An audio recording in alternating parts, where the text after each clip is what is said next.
다 같이 성경을 들고 일어서시기 바랍니다. 봉독해드릴 하나님의 말씀은 창세기 6장 14절에서 17절 말씀까지를 제가 봉독해 드리겠습니다. 이것은 하나님의 말씀입니다. 너는 고페르 나무로 너를 위하여 방주를 만들되 그 안에 칸들을 막고 역청을 그 안팎에 칠하라. 내가 만들 방주는 이러하니 그 길이는 300규빗, 너비는 50규빗, 높이는 30규빗이라. 거기에 창을 내되 위에서부터 한 규빗에 내고 그 문은 옆으로 내고 상중하 3층으로 할지니라. 내가 홍수를 땅에 일으켜 무릇 생명의 기운이 있는 모든 육체를 천하에서 멸절하리니 땅에 있는 것들이 다 죽으리라. 아멘. 네, 앉으시기 바랍니다.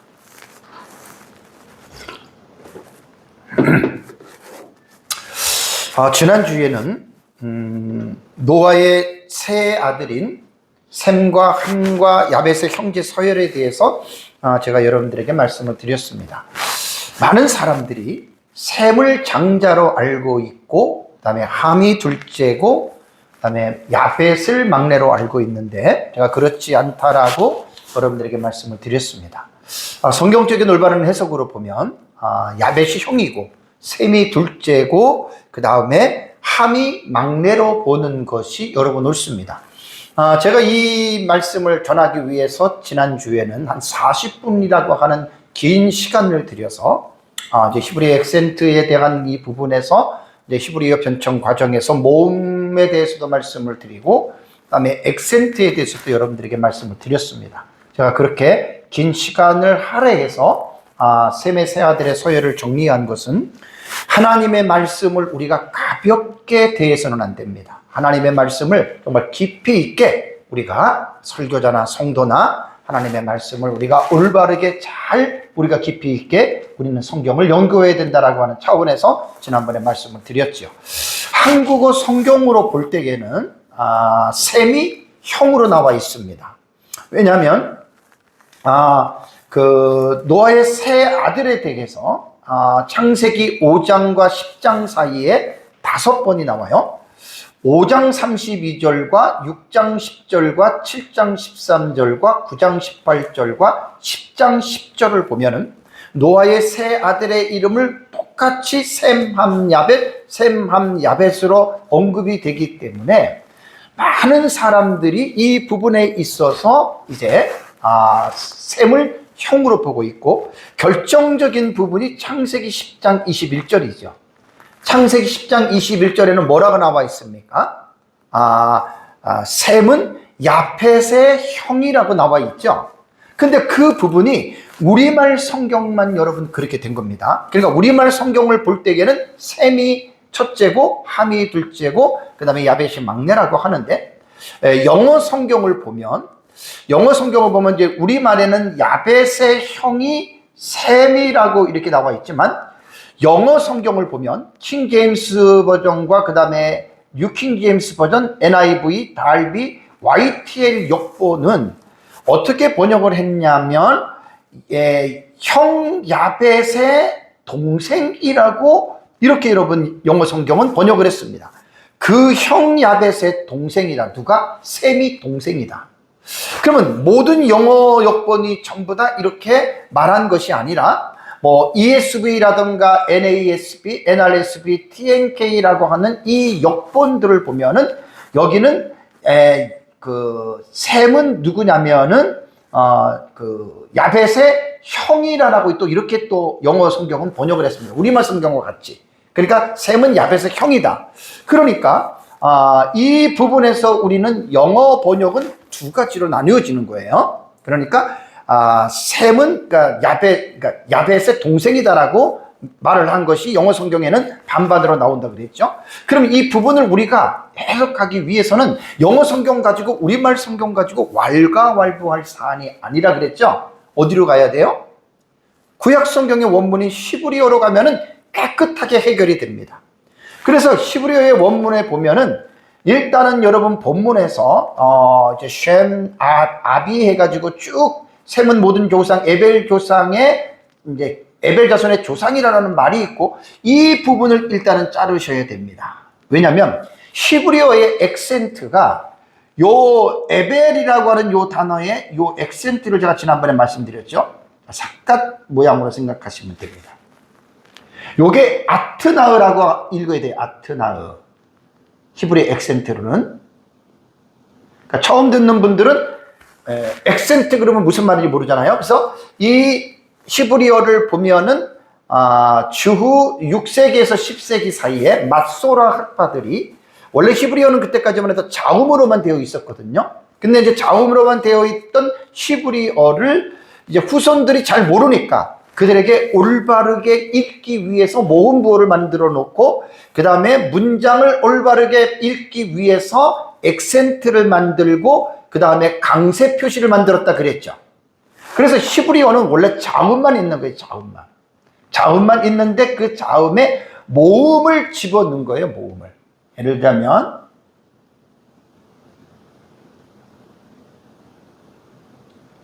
엘로힘이라고 하는 이 자음만 되어 있거든요. 여기에 모음 엘, 로, 힘 이렇게 엘로힘 해가지고 모음을 원래 집어넣고 그 외에 이제 그 액센트를 집어넣는데 액센트는 이런 거예요. 이런 거. 액센트는 이런 거. 그 다음에 요 위에 있는 거 이런 것들. 요게 지금 요것도 액센트가 되거든요. 요것도 지금 액센트가 돼요. 그러니까 이제 전혀 모르시는 분들은 액센트가 뭔지도 모르는데 원래 액센트는 맛소라 학파들이 만들어놨어요. 그래서 아트나우라고 하는 이 뜻이 왜 여기에 있냐면 여기서 끊어 읽으라는 거예요. 끊으라. 쉬어가라는 거예요. 그럼 문장의 구문을 볼 때 셈은 에벨의 모든 자손의 조상이다라고 하는 여기서 끊고 그 뒤에 구문은 이제 아히, 야펫, 그 다음에 학가돌이라고 하는 이 세 단어가 나오는 거예요. 그래서 히브리어 본문으로 볼 때는 이 학가돌이라고 하는 가돌, 크다라고 하는 이 단어를 우리말은 번역 안 했다 그랬어요. 번역을 안 했는데 이 세 개 볼 때 이 가돌이랑 학가돌이라고 하는 이것이 야펫을 수식하면 야벳이 형이 되고 이 가돌이 셈을 수식하면 셈이 형이 된다고 했는데 액센트를 보면은 에벨에서 이 아트나이가 있기 때문에 끊어 읽으면 학가돌은 야벳을 수식하는 거예요. 그래서 영어 버전에서 이제 뉴킹 제임스 버전하고 그다음에 달비 YTL 역본처럼 브라더 오브 야펫 더 엘더 그러니까 형 야벳의 브라더 동생이다 이렇게 해석이 나오는 거예요. 그래서 이제 이거는 이제 그 히브리어 액센트를 모르면 알 수 있는 내용들이 아니기 때문에 지난주에 제가 이 부분을 40분이라고 하는 긴 시간을 들여서 여러분들에게 쭉 설명을 했습니다. 그리고 나서 이제 오후 예배 때에는 제가 창세기 6장 11절과 12절의 내용을 전하면서 그때에 온 땅이 하나님 앞에 부패하여 포악감이 땅에 가득한지라 12절에도 하나님이 보신즉 땅이 부패하여 이는 땅에 모두 있는 자의 혈의 행위가 부패함이었더라. 부패에 대해서 여러분들에게 말씀을 제가 드리면서 11절에 여기 부패하였으니라고 하는 말은 이것은 미완료태라 그랬고 12절에 부패하였으는 이것은 완료태라 그랬죠. 그러니까 11절과 12절을 읽을 때에는 이제 노아 당시의 사람들이 11절에는 이 미완료태니까 점점 그것이 부패해져 가는 과정이지만 12절에 와서는 완료태이기 때문에 부패가 이제는 끝났다는 거예요. 그 말이 뭐냐면 하나님이 보시기에 이 세상 사람들의 죄가 하늘까지 다 찬 거예요. 더 이상 찰 게 없어요. 그래서 13절에 하나님이 노아에게 이르시되 하나님이 뭐라고 얘기를 했습니까? 요메르와 엘로힘 노아 이렇게 되는 거예요. 하나님이 노아에게 이르시되 무슨 말씀을 했냐면 모든 혈육 있는 자의 포악함이 땅에 가득함 딱 찬 거예요. 완료태예요. 더 이상 죄가 찰 게 없을 정도로 찼다. 그래서 그 끝날이 내 앞에 이르렀으니 내가 땅과 함께 그들을 어떻게 해요? 멸하리라.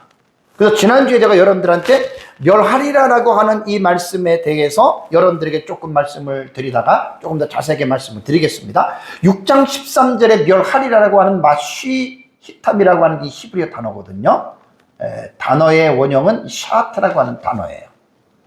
그러니까 이 단어는 말 그대로 하나님께서 멸한다라고 하는 그런 내용인데, 동사를 볼 때는 이것을 시필 분사라고 얘기를 하거든요.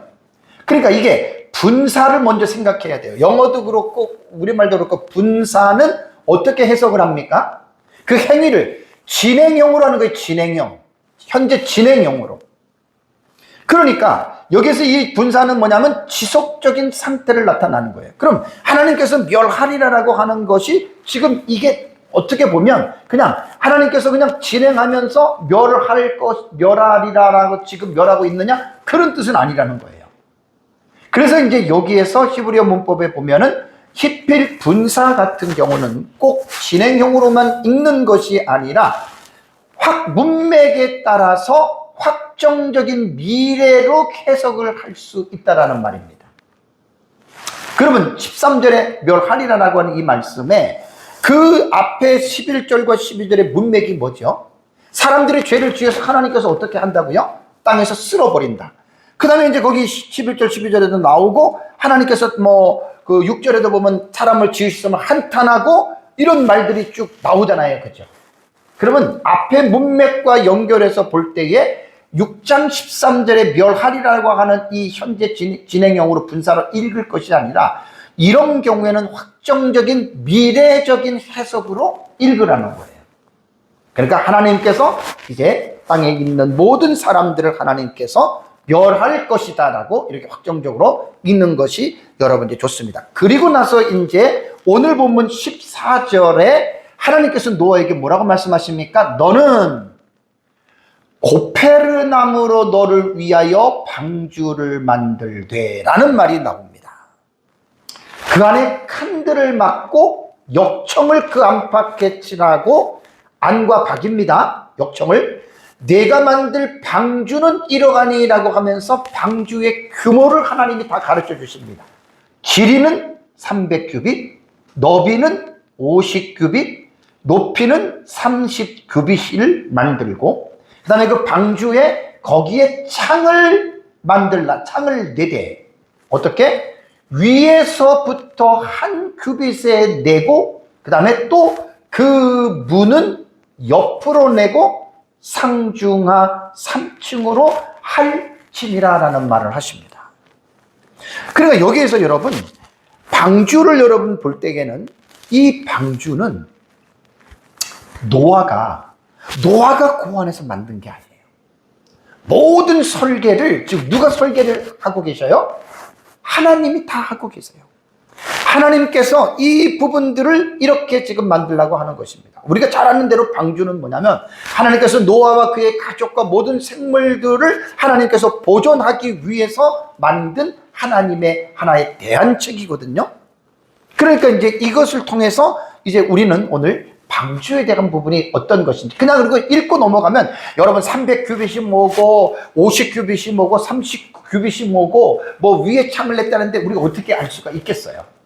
그래서 이제 이 부분을 우리가 좀 더 자세하게 성경적으로 여러분들에게 제가 이제 말씀을 제가 드리도록 하겠습니다. 자, 너는 고페르 나무로 방주를 만들라라는 말이 있습니다.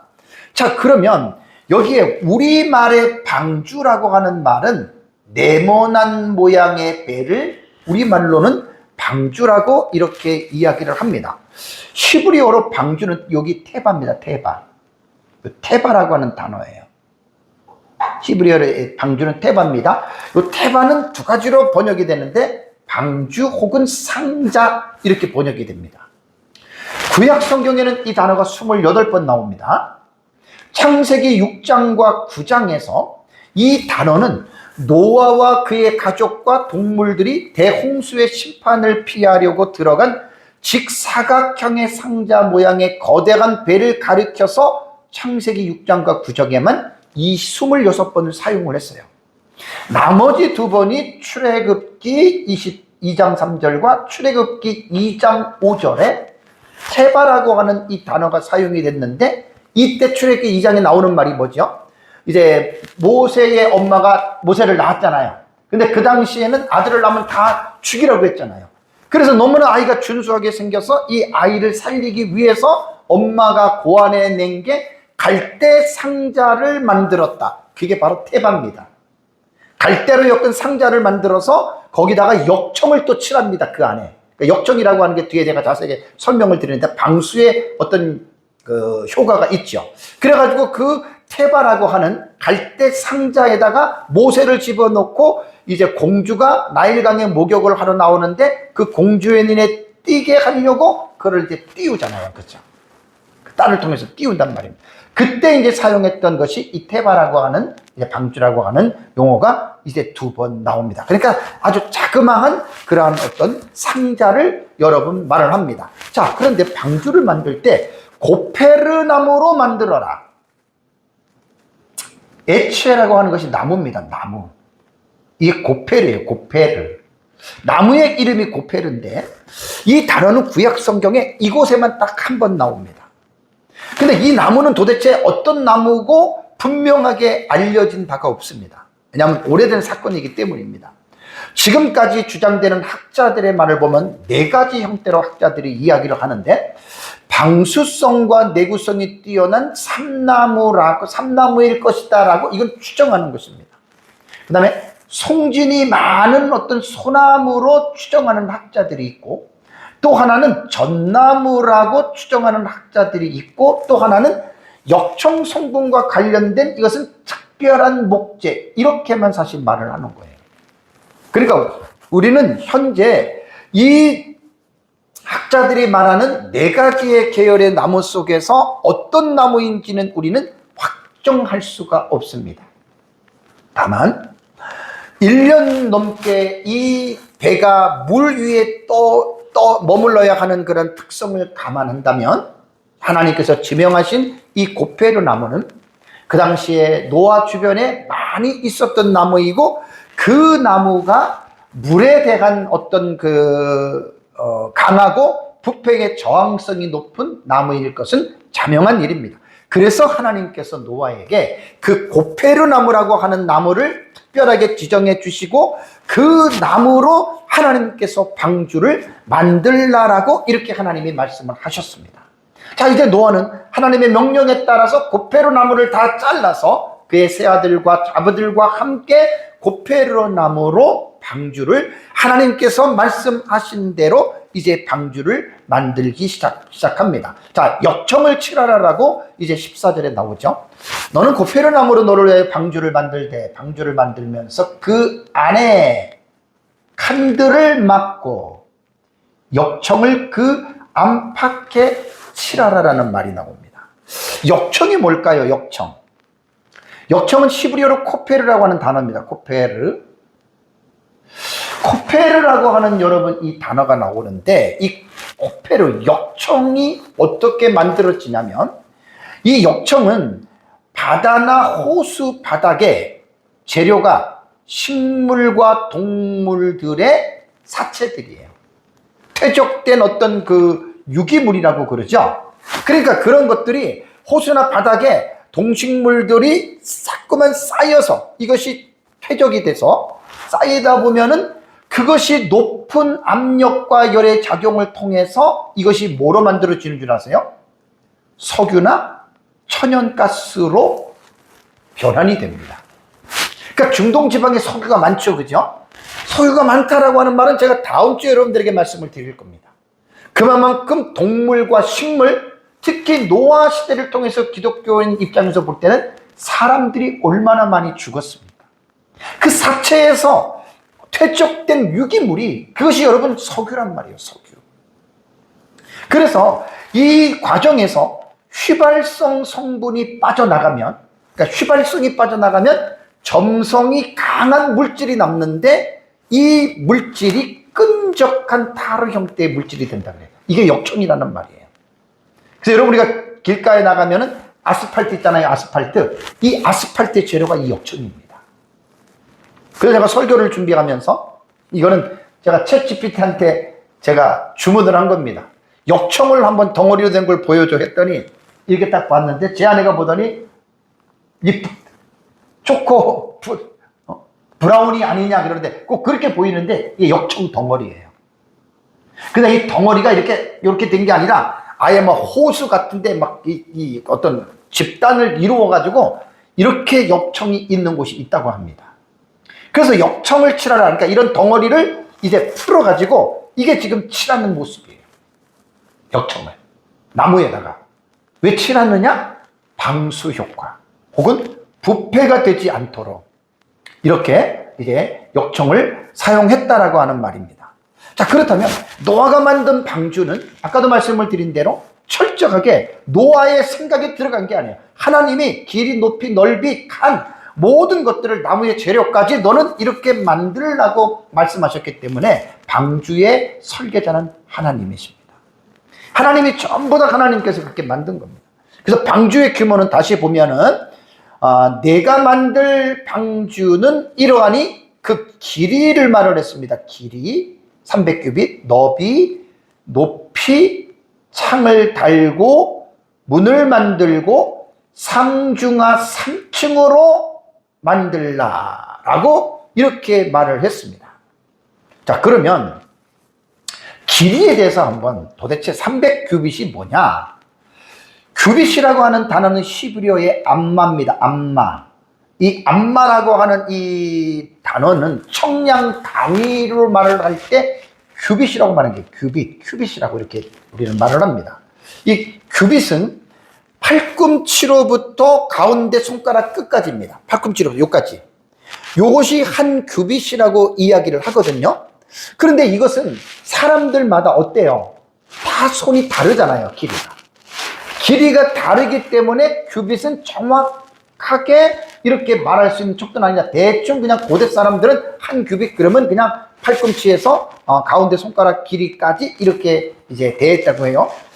고대의 문서에 보면 애굽에서는 공식적인 규빗이 있었다고 그래요. 왜냐하면 공식적으로 만들어놔야 되니까. 실제로는 좀 짧은 규빗이 17.6인치가 있고 조금 더 긴 규빗이 20.65인치라고 하는 두 가지의 규빗에 대한 그 길이가 있었다고 합니다. 자, 오늘날로 환산하면 애굽에서 말한 이 규빗은 두 가지인데 45cm와 52cm로 규빗에 대해서 공식적으로 이렇게 만들어 놨다고 그래요.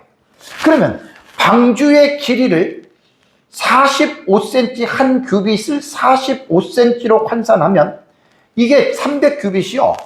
작게 45cm로 계산하면 135가 되고 52cm로 계산하면 156m가 됩니다. 여러분 135m와 156m는요 되게 긴 길이에요. 왜냐하면 축구장의 길이가 여러분 얼마인 줄 아세요? 우리 뭐 며칠 전에도 여기 그 고양 종합 운동장에서 예멘인가요? 축구했었죠, 그죠? 여러분 그 축구장의 길을 보십시오. 길이가 105m입니다. 그것보다 135m면은 30m가 더 긴 거예요. 그런데 이제 축구장의 폭을 볼 때는 3분의 1 정도밖에 안 됩니다. 길이는 더 길어도.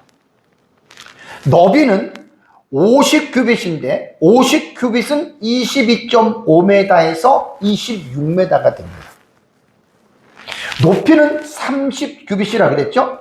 30규빗은 13.5m에서 15.6m가 되니까 아파트 한 층의 높이가 보통 2.7에서 3m를 잡으면 방주의 높이는 아파트의 4, 5층의 높이에 해당이 되는 거예요.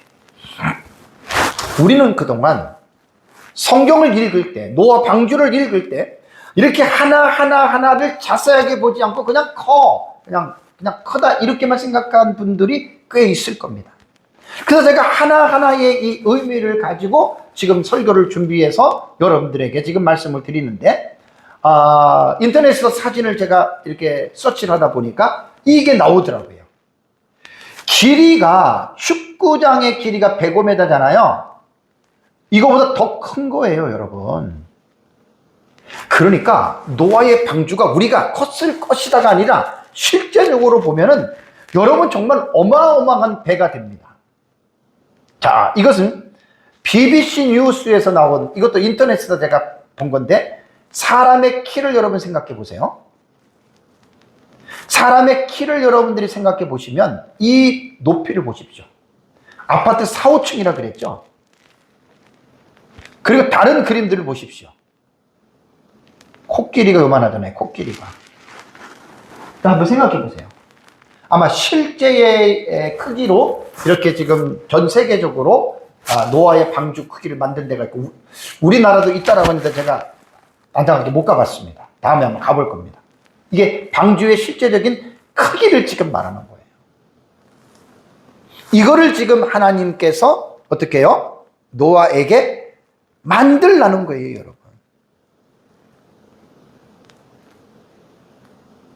그래서 노아는 사실 이 방주를 만드는데 그의 온 가족이, 노아까지 포함해서 8명이 이 방주를 여러분 만드는데 홍수 때까지 그들의 일생을 거기다 다 바쳤다는 말입니다. 자, 네 번째는 이제 부피입니다. 부피.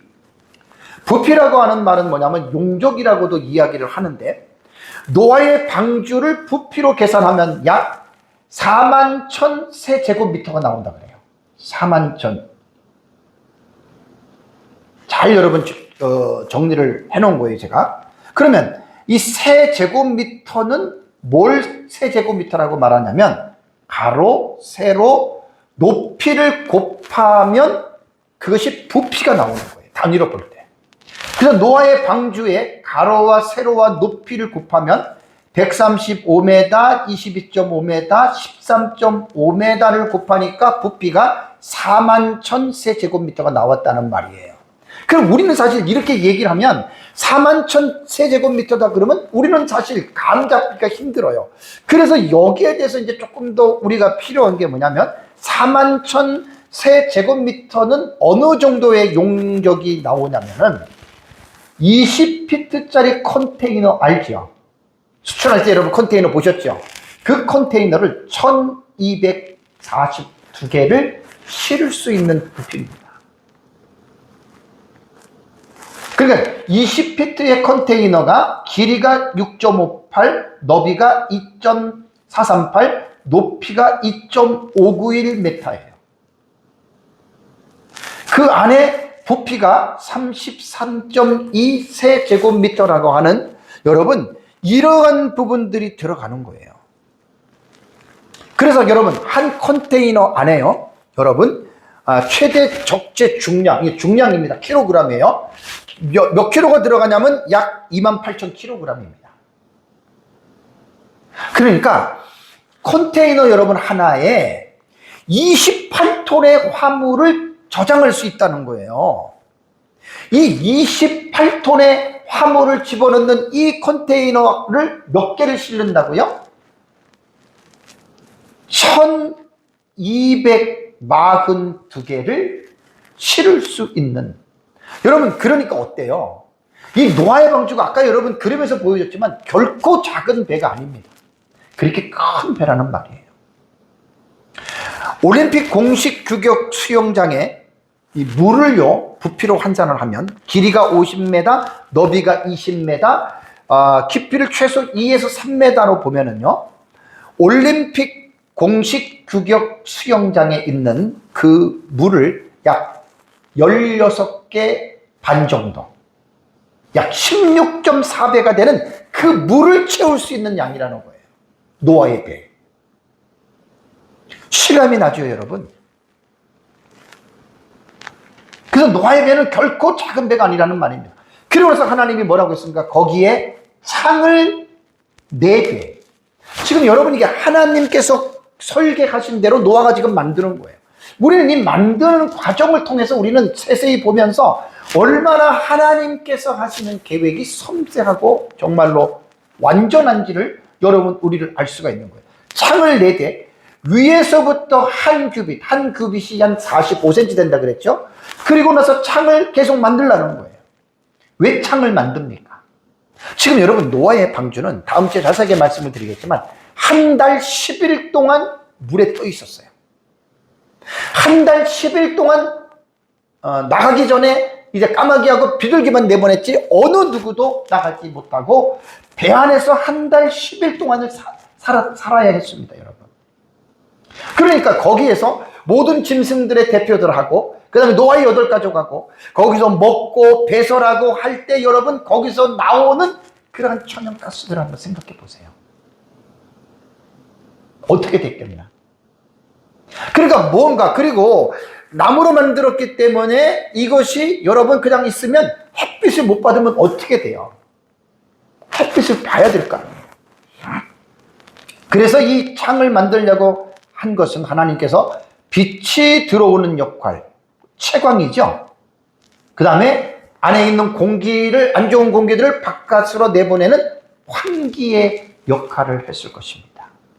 그래서 하나님께서는 방주를 만들 때 이렇게 하나하나 정확하게 하나님께서는 규정해서 만들라고 말을 했습니다. 그러니까 위에서부터 한 규빗이라고 말을 했기 때문에 이 말은 상부의, 방주의 윗부분입니다. 어떤 한 개의 창을 냈다는 해석도 있고 전체 길이에 걸친 긴 창문이라고도 해석할 수가 있는데, 이거는 정확하게 표현을 안 했기 때문에 제가 챗GPT한테 내가 의뢰를 했습니다. 한번 그려봐라.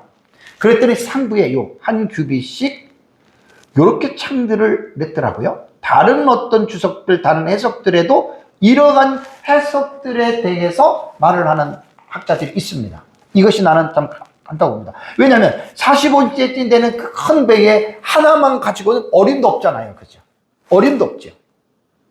그래서 이제 짐승의 어떤 그 배설물 같은 경우는 또 내버려야 되니까.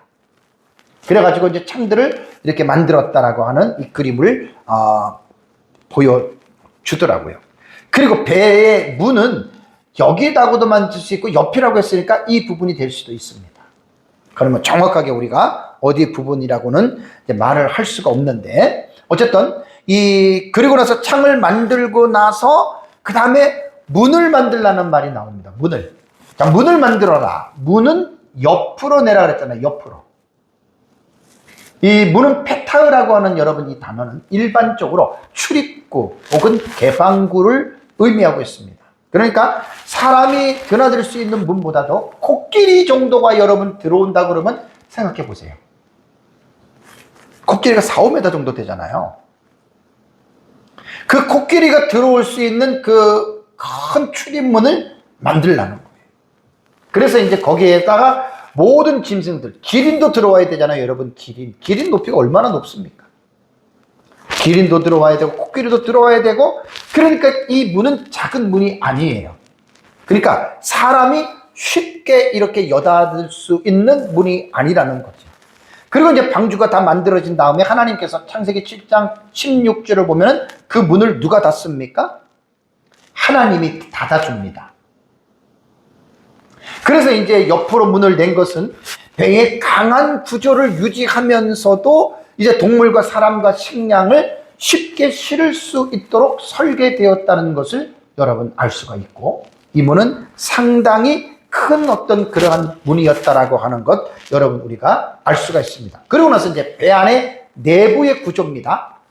상, 중, 하 3층으로 만들라. 하나님께서 지금 설계하신 거예요. 그냥 통째로 하나만 만들지 말고 3층, 아래층과 둘째 층과 셋째 층으로 만들라는 거예요. 왜 그랬겠습니까? 상식적으로 생각을 해도 배라고 하는 것은 무게중심이 중요하잖아요.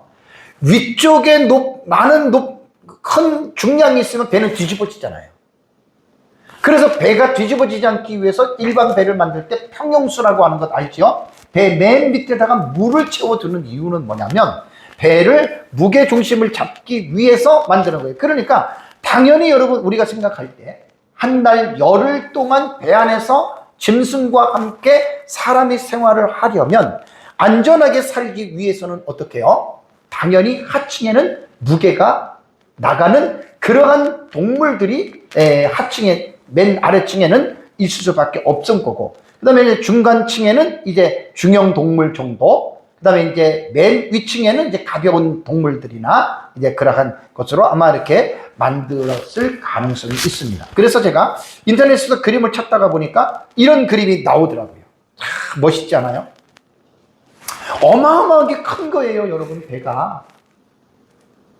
이 배를 지금 노아와 그의 가족 8명이 지금 배에 대해서 좀 말씀을 드리면 7, 80년 동안 만든 거예요. 평생 이거 만든 거예요. 하층, 중층, 상층. 배를 이렇게 만든 거예요. 얼마나 큽니까? 그러고 나서 이제 이렇게 상상으로 해서 이제 이렇게 동물들을 이렇게 이제 그려놓은 그림들이 여러분 이렇게 있습니다.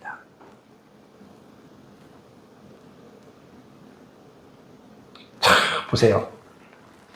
요즘은 그 기술이 또 좋고 여러 가지 어떤 기능들이 많기 때문에 배 만드는 거는 다 철이라든가 나무라든가 전부 다 기계를 통해서 만든다. 옛날에는 그게 어디 있었겠어요?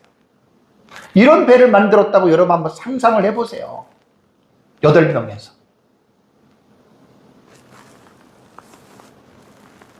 참 놀랍지 않습니까, 여러분? 너무너무 놀라운 일이에요. 그러니까 그냥 우리가 눈으로 보지 않고 계산을 하지 않는 가운데에 우리가 그냥 보면은 실감이 사실 안 나는 거예요.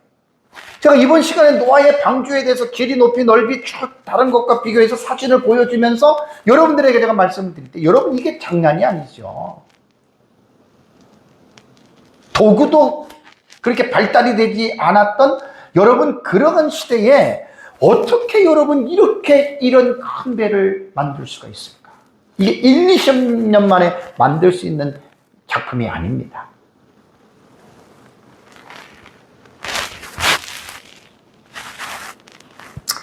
오후에 제가 이제 배 만드는 기간 같은 거는 오후에 여러분들에게 말씀을 드리겠습니다. 그렇다면 제가 설교 이제 마지막 부분으로 제가 넘어가면서 여러분들에게 제가 말씀을 드릴 이유는 하나님께서 이 방주를 만들라 그랬잖아요.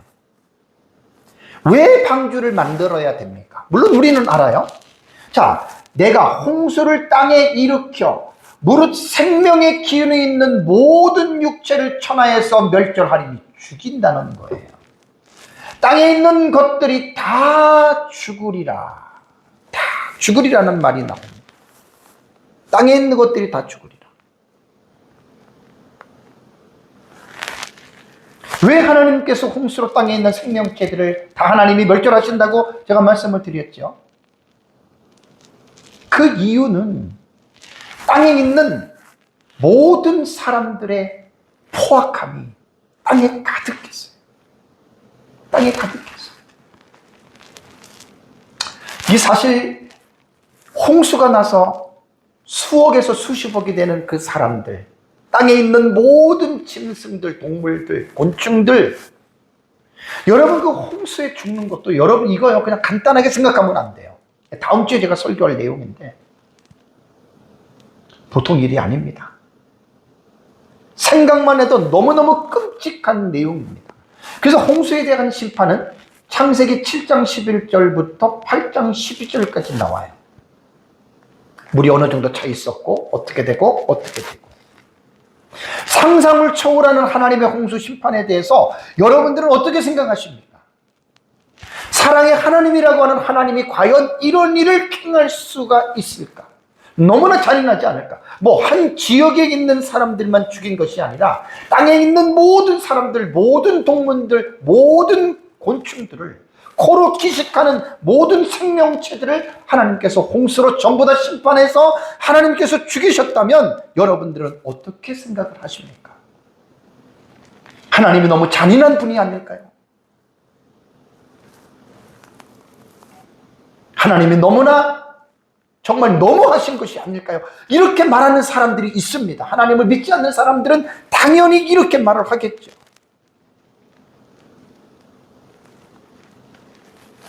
여러분, 우리는 창세기에 기록된 노아 시대의 홍수 심판에 대한 왜 이러한 심판을 하나님이 하실 수밖에 없었는지에 대한 이 이유를 여러분 우리는 분명히 여러분 알고 계셔야 됩니다. 2주 전에 제가 설교 시간에 말씀을 드릴 때 이런 말씀을 드렸습니다.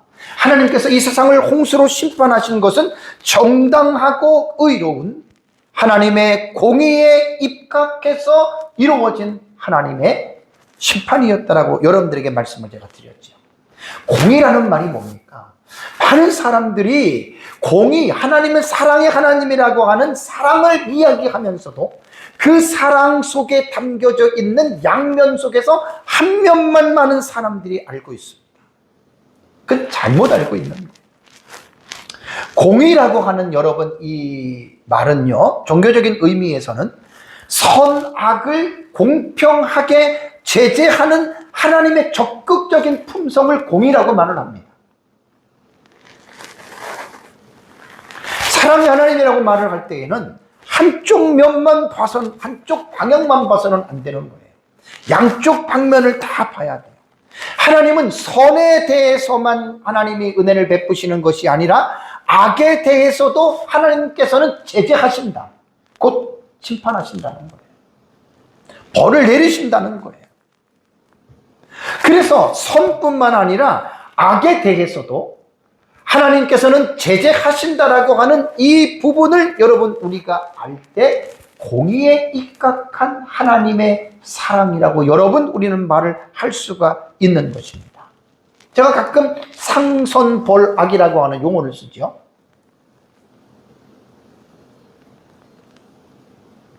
선을 행한 자에게는 하나님이 상을 주시지만 악을 행한 자에게는 하나님이 벌을 내리신다. 여러분 이게 공의입니다.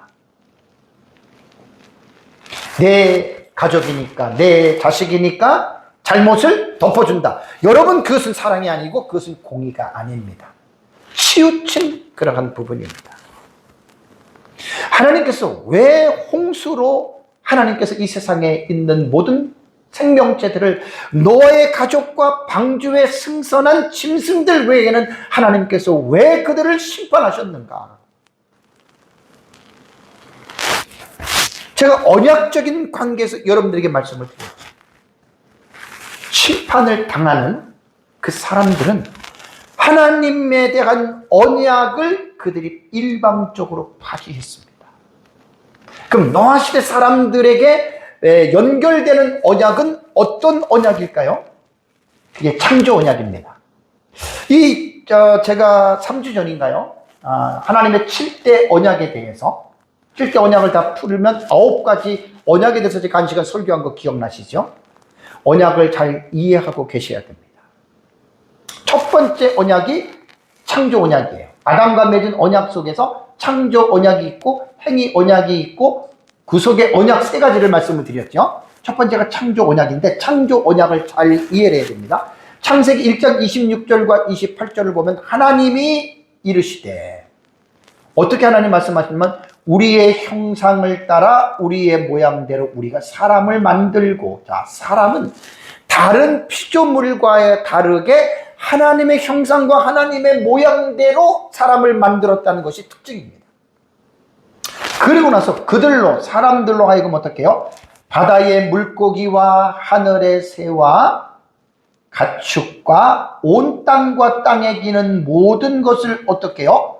다스리게 하자 하시고 라고 이렇게 하나님 말씀하셨죠. 그러니까 창조 언약에는 뭐가 들어가냐면 하나님께서 사람을 만들 때 만물의 영장으로 지었다는 거예요.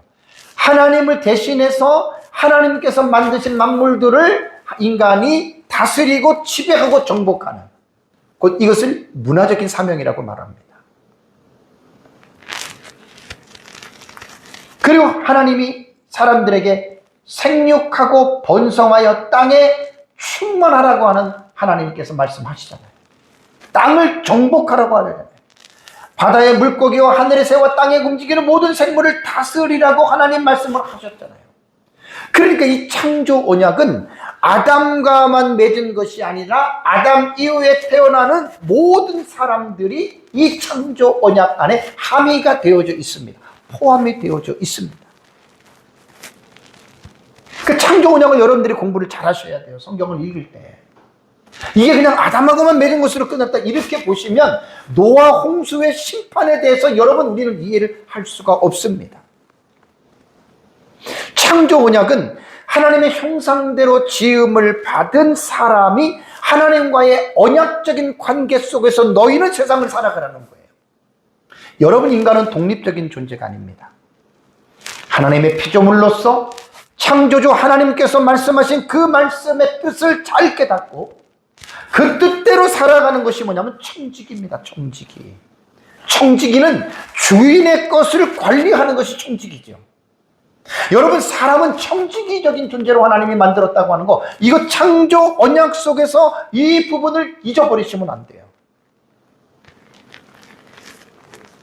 그래서 하나님은 하나님의 형상대로 사람을 만드시고 나서 하나님은 인간과의 언약의 관계를 맺고 계신다라고 하는 이거를 잊어버리시면 안 된다. 이런 걸 알아야지만이 심판의 노아 홍수 심판도 그렇고 방주를 만든 것까지도 여러분 우리가 이해할 수가 있습니다.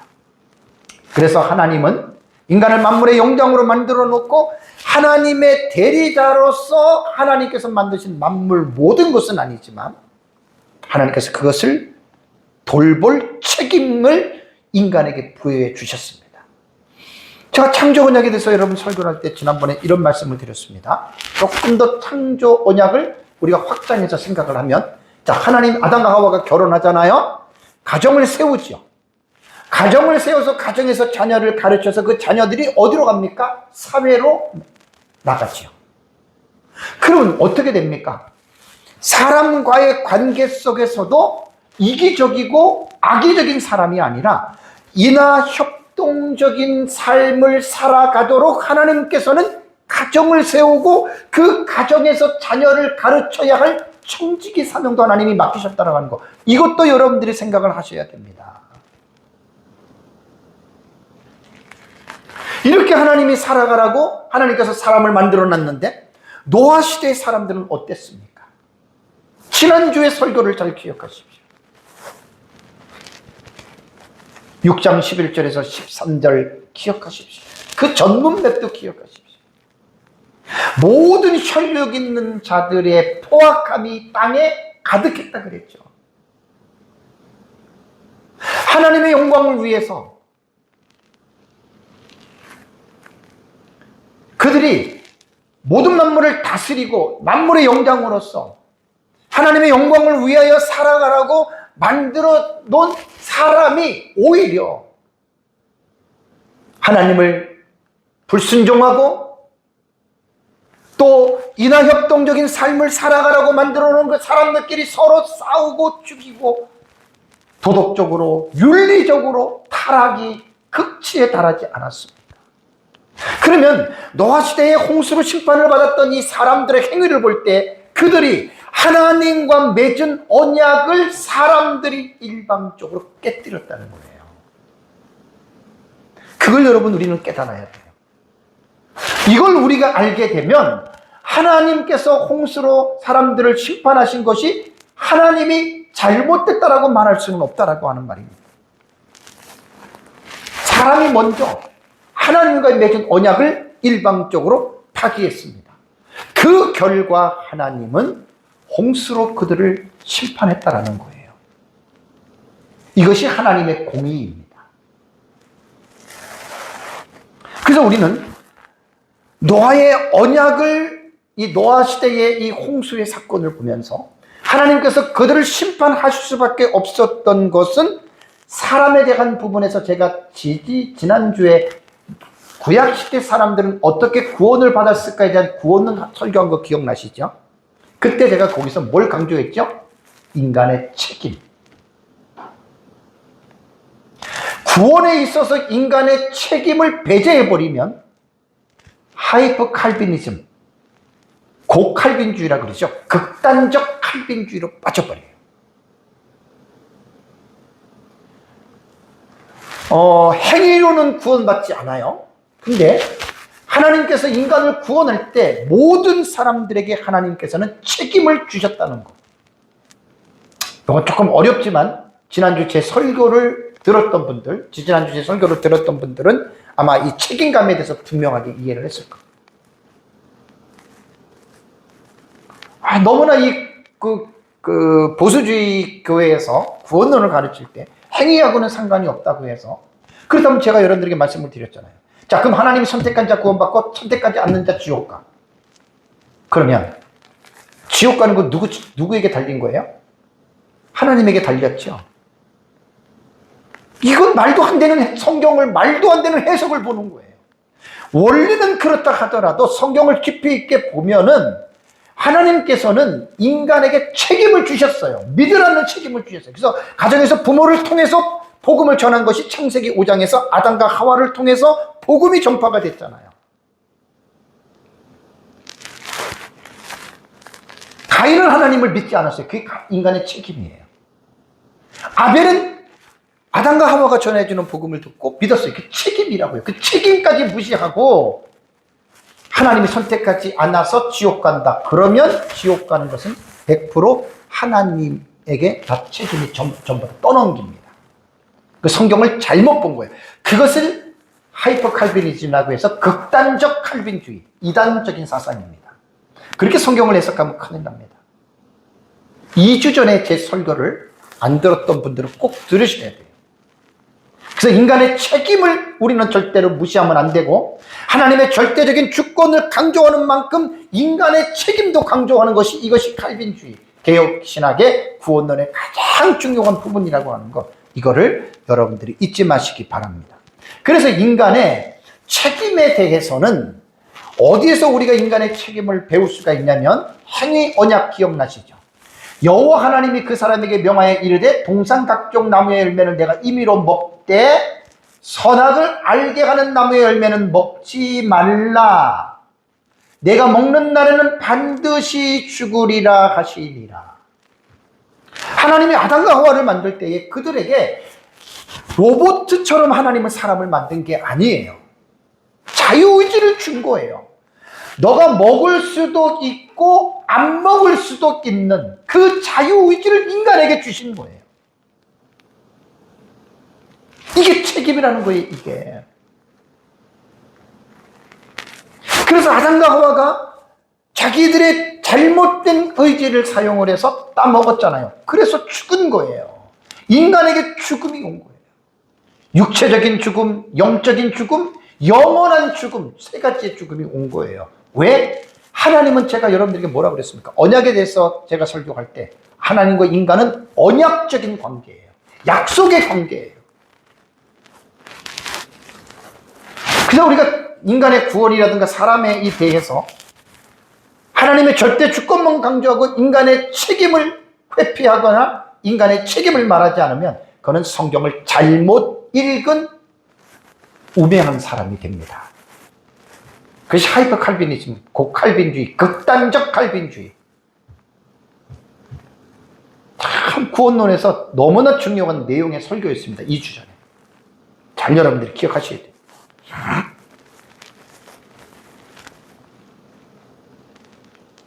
그래서 하나님은 지금도 믿든지 안 믿든지 모든 사람들의 그 행위에 대한, 행위는 자기 마음이잖아요. 자기 하고 싶은 대로 살잖아요. 믿든지 안 믿든지 간에. 그건 자유예요. 여러분들 마음대로 하세요. 그러나 그 삶에 대해서 하나님이 반드시 책임을 묻는다라고 하는 사실은 잊지 마시기 바랍니다. 내가 잘못해놓고 내가 잘못된 길을 선택해놓고 우리가 하나님을 원망할 수 있습니까? 우리가 하나님에게 하나님 실문할 수 있습니까? 바보 같은 사람들이에요. 자유의지는 오늘날에도 동일합니다. 먹든지 안 먹든지. 여러분들 그리스도인들도 보면 삶을 살아가면 전부 다 자기가 결정하고 다 살아가잖아요. 교회 오고 안 오고 또 그러고 자기 마음대로 하잖아요. 술을 먹든 마시든 다 자기 마음대로 하잖아요. 자기 결정대로.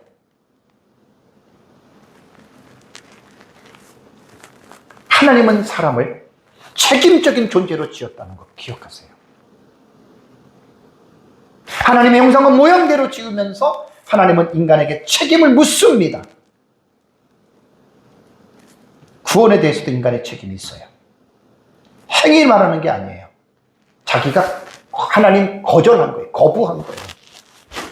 그걸 성경에서 끄집어내면, 찾아내면 하나님에게 뭐라고 따질 수가 없습니다. 그리고 이제 이 방주에 대한 여러분 이 사실을 보면 우리는 뭘 믿을 수가 있냐면 하나님은 사람과의 맺은 이 언약을 끝까지 신실하게 이루어 가신다라고 하는 참 좋으신 하나님을 여러분 우리는 깨닫게 됩니다. 방주를 하나님이 안 만드실 수도 있습니다. 그냥 노아 시대 차라리 너네들 전부 다 타락했으니까 그냥 너희들 다 끝내. 그리고 세상을 하나님께서 접으실 수도 있습니다. 정리할 수도 있다는 말이에요. 그래도 하나님은 의로우세요. 왜? 약속대로 했기 때문에. 하나님이 방주를 만드신 것은 뭐냐면 창세기 1장 26절과 28절의 창조 언약에서 하나님은 그 언약을 비록 노아 시대에 많은 사람들이 부패하고 그 포악감이 땅에 가득했다 할지라도 그들을 심판했지만 하나님께서는 아담과의 맺었던 그 언약에 대한 끝까지 하나님께서는 여인의 후손을 통해서 하나님께서는 구원을 이루실 그 언약을 하나님은 파기하지 않으셨다는 거예요. 그래서 노아 시대의 사람들을 심판하고 그들은 하나님께서 홍수로 죽이긴 하셨지만 노아와 그의 8명의 가족들과 그다음에 모든 생물 짐승들의 대표격들을 하나님이 모아놓고 하나님은 다시 세상을 재시작하게 하셨다. 여기서 하나님의 언약의 신실하심을 여러분 우리는 믿을 수가 있다라는 말입니다.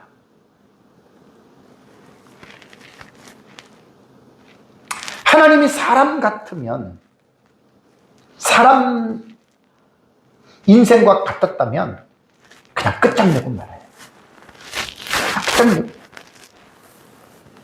그러나서 이제 창세기 9장으로 넘어가면 다음에 설교할 본문인데요.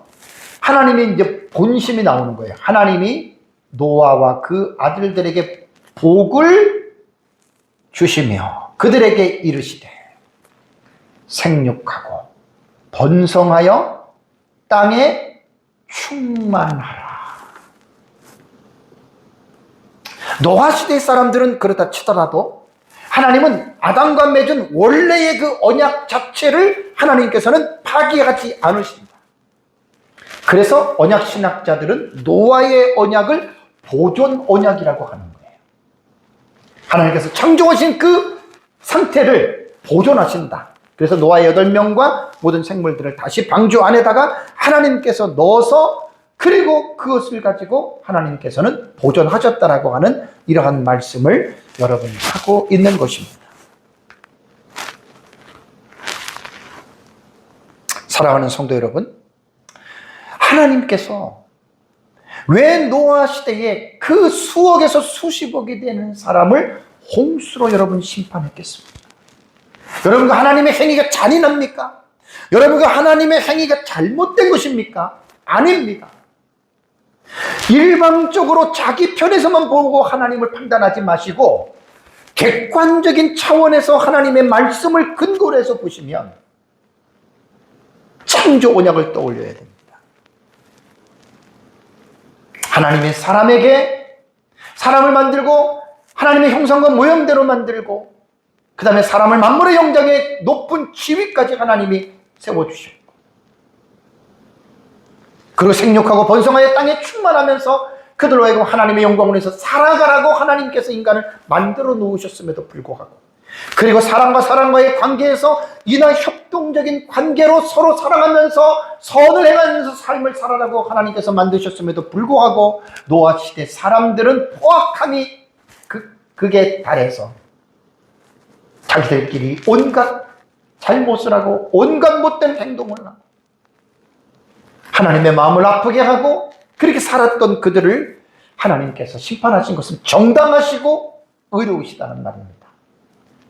그리고 하나님이 오늘 본문의 말씀처럼 노아에게 너는 고페르나무로 너를 위하여 방주를 만들라라고 하나님 말씀하시고 그 방주를 통해서 노아의 8식구와 그 다음에 모든 생물들의 대표격인 그들을 방주로 들어보내셔. 그래서 이제 그들로 하여금 다시 세상을 시작하시는 이 하나님의 이 놀라우신 여러분 이 행위를 볼 때 하나님은 언약에 신실하신 분이시다. 우리 찬송할 때 오 신실하신 주 내 아버지요 늘 함께 계시니 두려움 없네. 우리 하나님의 신실하심을 찬양하죠. 왜? 하나님은 믿을 만합니다. 사람은 믿을 수 없지만 하나님은 정말로 믿을 만합니다.